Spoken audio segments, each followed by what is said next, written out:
औज़ुबिल्लाहि मिनश्शैतानिर्रजीम बिस्मिल्लाहिर्रहमानिर्रहीम। अस्सलाम वालेकुम viewers, welcome to flourish learning YouTube channel. और आज हम बात करेंगे बीएस इंग्लिश के कोर्स सिलेक्शन को लेकर।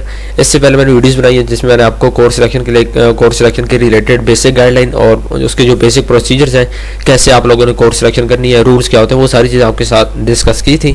और इसके बाद एक दूसरी वीडियो बनाई जिसमें मैंने 5वें सेमेस्टर के स्टूडेंट्स के लिए, ऐसे स्टूडेंट्स जिन्होंने अभी एडमिशन लिया है और उन्होंने 5वें सेमेस्टर में अप्लाई किया तो उनका एडमिशन हो गया है, तो उन्होंने सिलेक्शन कैसे करनी थी, इसकी वीडियो आपको मैंने बनाई है। ये वीडियो आपको चैनल पर मिल जाएंगे इंशाल्लाह, उनसे भी आपको फायदा होगा। लेकिन आज की वीडियो में हम लोग सिर्फ और सिर्फ बात करेंगे बीएस इंग्लिश की, इसके अलावा किसी डिग्री की इस वीडियो में बात नहीं होगी। जबकि इस वीडियो के बाद मैं इंशाल्लाह मेरी कोशिश ये होगी कि मैं मैक्सिमम डिग्रीज की मतलब कि कोर्स सिलेक्शन को लेकर वीडियोस बनाऊं ताकि उससे आप लोगों का फायदा हो सके। तो सबसे पहले आज की मुकम्मल वीडियो हम बीएस इंग्लिश को लेकर, बीएस इंग्लिश के जो कोर्स सिलेक्शन कैसे करनी है, उसके बाद इसके जो बेसिक रूल्स है, ठीक है, और प्रोसीजर वगैरह क्या होते हैं, जनरल गाइडलाइन, उसके अलावा मेरा अपना जो एक्सपीरियंस है बीएस इंग्लिश को लेकर, वो तमाम चीज़ें आपके साथ शेयर करूँगा। और इसके साथ साथ मतलब कि एक आप लोगों को जो बेसिक रूल्स हैं, ठीक है, जब तक आपको वो पता नहीं होते उस टाइम तक कोर्स सिलेक्शन आप लोग इफेक्टिव अंदाज से नहीं कर सकते, ठीक है। तो कोर्स सिलेक्शन को जानना बहुत ज़रूरी होता है, कोर्स सिलेक्शन के जो रूल्स होते हैं उनको जानना बहुत ज़रूरी होता है, ठीक है। तो उन कोर्स सिलेक्शन के रूल्स को बात करेंगे कि एक सेमेस्टर में आप कितनी बुक्स रख सकते हैं, ये सारी चीज़ें आज हम बात करेंगे।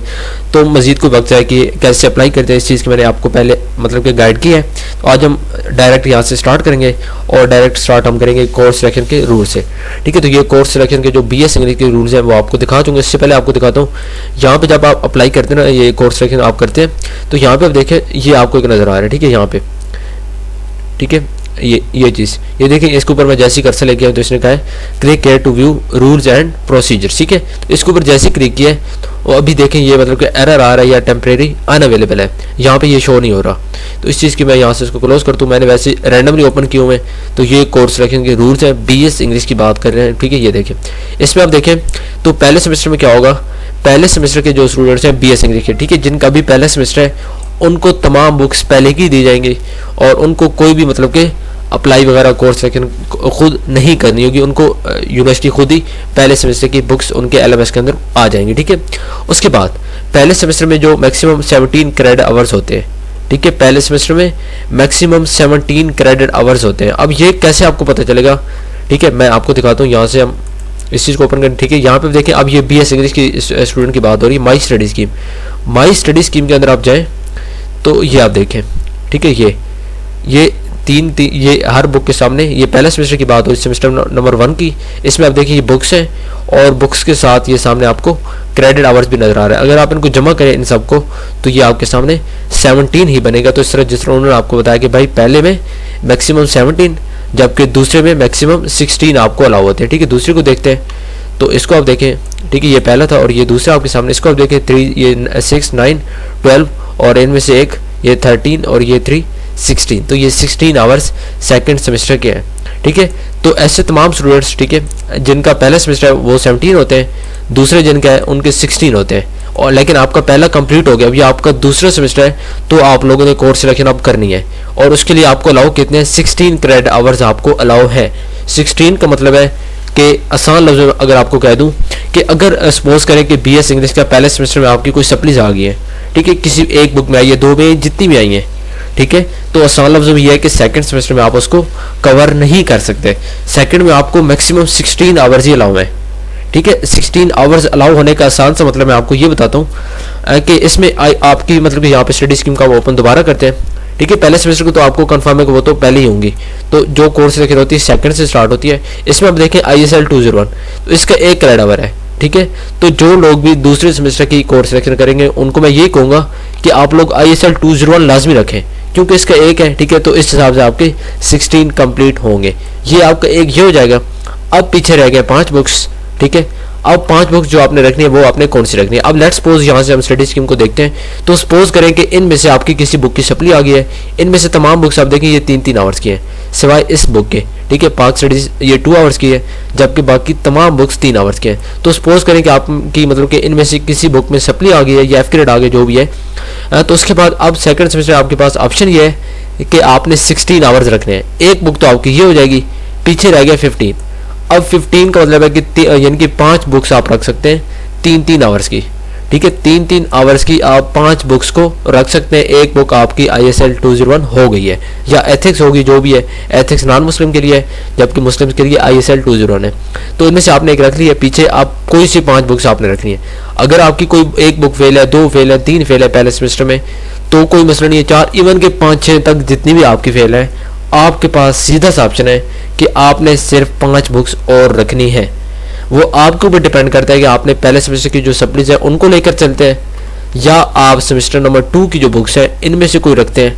अगर 2 इनमें से रखते हैं तो 3 इनमें से छोड़नी पड़ेंगी, ठीक है। मतलब कि 2 इसमें से रखते हैं तो 3 यहाँ से चूज करनी पड़ेंगी, 2 यहाँ से आपको छोड़नी पड़ेंगी, क्योंकि इसमें ISL 201 सिलेक्ट करने के बाद पीछे आपके पास 5 बुक्स बचती हैं। या तो इन्हीं 5 को रख लें, ठीक है। मतलब कि कोई सप्ली आ गई है, आसान लफ्ज़ों में, अगर इसमें सेमेस्टर नंबर 1 में 1 सप्ली है, 2 है, 3 है, जो भी है, सपोज करें आप उसको छोड़ दो उधर ही, आप सेकंड सेमेस्टर पे आ जाए, आप इनकी 6 की 6 बुक्स रख लें, आपका हिसाब क्लियर है। लेकिन इसमें क्या है कि पिछले सेमेस्टर की जो आपके F ग्रेड थे उनको आप दोबारा अभी नहीं रख सकते, ठीक है। उनको आप दोबारा नहीं रख सकते, इसलिए नहीं रख सकते क्योंकि यहाँ पे अलाउ ही आपको, जिस तरह यहाँ पे हमने देखा है 16 आवर्स ही आपको अलाउ है। तो 16 आपने कैसे बनाना है ये आपके ऊपर डिपेंड करता है। लेकिन मेन चीज़ क्या है कि ISL को लाजमी रखें, बाकी 5 बुक्स जो मर्जी आपने रखनी है, ठीक है, इनको रख लें, इनको रख लें। कोई सप्लीज आ गई उनको रखें, दोबारा पढ़ लें, आपकी मर्जी है। अगर अभी नहीं पढ़नी, सेकंड की रख लें, ठीक है। और आगे जाके डिग्री में कहीं ना कहीं आपने उसको कंप्लीट तो करना है, ठीक है। तो इसलिए अभी रख लें। और उसके बाद यहाँ पे देखें तो कुछ बुक्स होती हैं वो एक ही तरह की होती है। जिस तरह यहाँ पे इंग्लिश 101 है, इंग्लिश 201, ये एक ही तरह की बुक्स हैं। 501, 502, 503 और 506 ये भी सारी एक तरह की बुक्स हैं। SOC 101 और PS 111 एक ही तरह की है, लेकिन दोनों मुश्किल हैं। इनमें से कोई सप्ली आ गई है, इन दोनों में अगर आपकी आ गई है तो मैं आपको ये कहूँगा कि आप इनमें से एक लाजमी रखें सेकंड में, ठीक है। और उसके बाद अगर एक में आई तो फिर एक को अभी आप लाजमी रखें। मेन चीज़ क्या है, 5 बुक्स रखनी है, एक बुक ISL होगी, ठीक है, क्योंकि इसका एक है, ये लाजमी रखनी है। पीछे 5 आप जो मर्जी रखें, कोई सप्ली आई उनको रखें, उनको नहीं रखना, सेकंड में से कोई रख ले। लेकिन टोटल आपने 6 बुक्स रखनी है, एक ISL, 5 और हो जाएंगी। इस तरह अगर आपका तीसरा सेमेस्टर है, आप सपोज करेंगे आपके 2 सेमेस्टर कंप्लीट हो गए, अब आपने जो मतलब कि आगे करनी है, सिलेक्शन करनी है, तीसरे सेमेस्टर के लिए करनी है। तो अब यानी कि अब अगर आपकी CGPA 3 या 3 से ज़्यादा है, यहाँ पे देखें, ठीक है, यहाँ पे ये देखें, यहाँ पे ये कह रहा है कि 18 आवर्स अलाउ होंगे, ठीक है, तीसरे के लिए। लेकिन उसके बाद अगर आपकी CGPA अच्छी होती है सर्टन केसेस में, ठीक है, 3 या 3 से ज़्यादा आपकी होती है, ये देखिए यहाँ पे लिखा हुआ 3 are greater than 3 out of 4, उसके बाद आपको 21 आवर्स भी अलाउ होंगे, 21 आवर्स भी आपको अलाउ होंगे, ठीक है।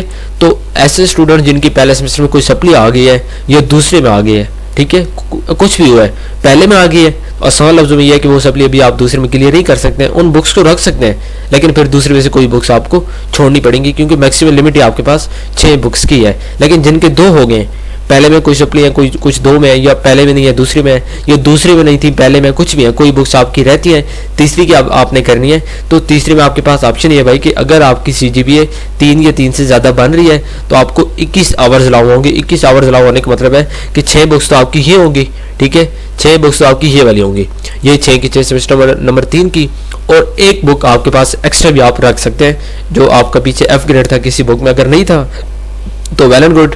लेकिन अगर कोई आपकी बुक रहती है पीछे पहले में से, दूसरे में से, उस बुक को आप यहाँ पे सेमेस्टर नंबर 3 में आकर रख सकते हैं, क्योंकि 2 सेमेस्टर के बाद आपके पास ये ऑप्शन होता है कि अगर आपकी CGPA 3 या 3 से ज़्यादा होती है तो तीसरे में जाके या आगे जितने भी आपके सेमेस्टर होते हैं, हर सेमेस्टर में CGPA 3 या 3 से ज़्यादा ले लें, और उससे अगले सेमेस्टर में जाके आपके पास एक बुक एक्स्ट्रा का ऑप्शन होता है। और इस तरह आप लोग विद इन मतलब कि जो आपकी डिग्री का ड्यूरेशन होता है उसके अंदर आप लोग ईजिली अपनी बुक्स को, तमाम बुक्स को कवर कर सकते हैं, ठीक है। मजीद आपके कोई भी क्वेश्चन होता है आप कमेंट्स बॉक्स में पूछ सकते हैं, चलो आपको मुकम्मल गाइडलाइन दी जाएगी।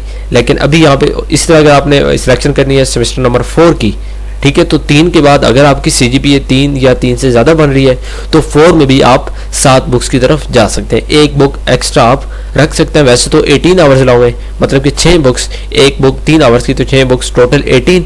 लेकिन अगर आपकी CGPA अच्छी है तो यूनिवर्सिटी आपको ऑप्शन देती है कि आप एक बुक एक्स्ट्रा की तरफ भी जा सकते हैं, ठीक है। तो मतलब कि आपके पहले में कोई सप्लीज आ गई है, दूसरे में आ गई है, बिल्कुल परेशान नहीं होना, आगे जाके मेहनत करें, दूसरे मेहनत करें, ताकि 2 सेमेस्टर आपके कंप्लीट हो तो आपकी CGP 3+ हो, 3+ होगी तो तीसरे में आपके पास ऑप्शन होगा कि आप एक बुक एक्स्ट्रा ले लेंगे। ठीक है, इस तरह फिर तीसरे मेहनत करें, CGP अच्छी करें, फोर्थ में आपकी CGP 4 से पहले आपकी CGP 3+ होगी तो फोर्थ में भी आपको एक बुक एक्स्ट्रा का ऑप्शन होगा। ठीक है, तो ऐसे स्टूडेंट जिनकी पहले सेमेस्टर में 1 से 2 या 2 से 3 सप्लीज है या दूसरे में 2 से 3 है, ठीक है, पहले में 1 से 2 है या 2 से 3 है, लेकिन दूसरे में आप उनको क्लियर नहीं कर सकते। अगर आप वो बुक्स रखते हैं जो आपकी सप्लीज आई हैं तो फिर सेकंड में से आपको कोई ना कोई बुक स्किप करनी पड़ेगी। ठीक है, आसान लफ्जों में ISL लाजमी रखनी है, जबकि बाकी जो बुक्स हैं वो आपने कोई से 5 रखनी है। तीसरे में आपने यही करना है, मतलब कि जो बुक्स आपको पसंद है, मेन चीज़ है आपने आवर्स देख लेना है। तीसरे सेमेस्टर में मैं आपको आसान लफ्ज़ में बता रहा हूँ कि पहले में 17 थे, दूसरे में 16,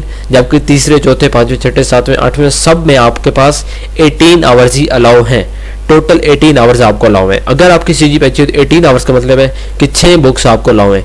कौन सी 6 है वो आपकी मर्जी है, किसी को इम्प्रूव करना है D ग्रेड वाली को वो आप रख सकते हैं, किसी में F ग्रेड है उनको आप रख सकते हैं। अलाउ आपको दूसरे सेमेस्टर के बाद तीसरा चौथे पांचवें सब में आपको 18 आवर्स अलाउ होंगे। अगर CGP 3 या 3 से ज़्यादा होगी तो फिर आपको 21 आवर्स भी अलाउ होंगे, एक्स्ट्रा बुक भी आप लेकर चल सकते हैं। मज़ीद आपके कोई भी क्वेश्चन होते हैं तो आप कमेंट्स में पूछा करें, आपको इंशाल्लाह टाइमली रिप्लाई मिलेगा।